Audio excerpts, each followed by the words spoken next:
രുചികൾ അറിയുകയാണെങ്കിൽ പുതിയ ന്യൂറോണുകൾ വീണ്ടും വർക്കിംഗ് തുടങ്ങും. പുതിയ ഫീലിംഗ്സ് തൊട്ട് സ്പർശനങ്ങൾ, പുതിയ വസ്തുക്കൾ തൊട്ട് നമ്മൾ അറിഞ്ഞു കഴിഞ്ഞാൽ പുതിയ മണങ്ങൾ നമുക്ക് കിട്ടിക്കഴിഞ്ഞാൽ അതിന് കൊണ്ടുപോകുന്നത് വേറെ ഡേറ്റാസ് ആയിരിക്കും, വേറെ ന്യൂറോൺസ് ടീം സമൂഹമായിരിക്കും.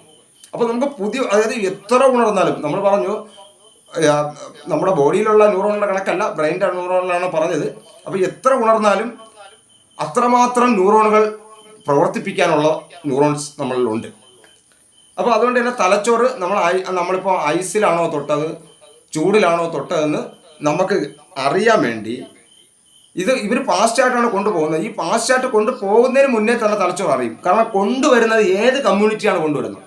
ചൂട് അതായത് അവിടെ നിന്ന് അനങ്ങിയത് മെസ്സേജ് പാസ് ചെയ്യാൻ തുടങ്ങിയത് ചൂട് കൊണ്ടുവരുന്ന ടീമാണോ തണുപ്പ് കൊണ്ടുവരുന്ന ടീമാണോ എന്ന് കൃത്യമായിട്ട് പെട്ടെന്ന് അറിയുകയും അത് തലച്ചോറ് ഈ ആവേഗം ഇവിടെ നമ്മളെ ബ്രെയിനിൽ എത്തുന്നതിന് മുന്നേ തന്നെ പെട്ടെന്ന് നമ്മളുടെ ബ്രെയിൻ അത് അഡ്രസ്സ് ചെയ്യും.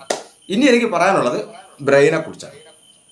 തലച്ചോറിലെന്ന് പറയുന്നത് കോശങ്ങൾ വെച്ചിട്ടല്ല നിർമ്മിച്ചിരിക്കുന്നത്, ഫുൾ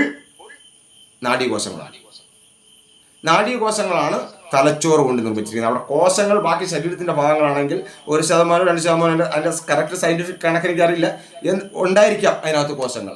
പക്ഷെ നാഡീകോശങ്ങളാണ് തലച്ചോറ് നിർമ്മിച്ചിരിക്കുന്നത്. അതാണ് ഈ നമ്മൾ പറയുന്ന തലച്ചോറിൽ മാത്രം 10,000 കോടി എന്ന് പറയുന്ന എണ്ണം പറഞ്ഞത്. അത് നിങ്ങൾ ആ നോട്ട് ഒന്നുകൂടെ നോക്കുമ്പോൾ നിങ്ങൾക്ക് മനസ്സിലാകും.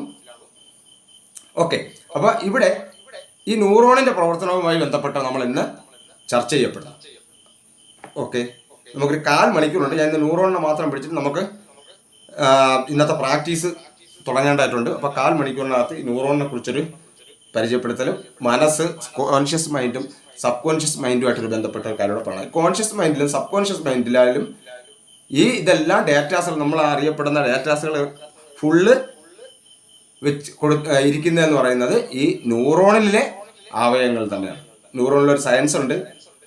ഒരു ന്യൂറോൺ അടുത്ത ന്യൂറോണിലേക്ക് പാസ് ചെയ്യുന്നതിനകത്ത് ഫിസിക്സും കെമിസ്ട്രിയും നടന്നിരിക്കും. അതായത് ഒരു ന്യൂറോണിൽ നിന്ന് അടുത്ത ന്യൂറോണിലേക്ക് മെസ്സേജ് പാസ് ചെയ്യുമ്പോൾ ന്യൂറോണുകൾ പരസ്പരം ടച്ച് ചെയ്തല്ല നിൽക്കുന്നത്. ഒരു സിനാപ്റ്റിക് വിടവ്, ചെറിയൊരു വിടവുണ്ടാവും.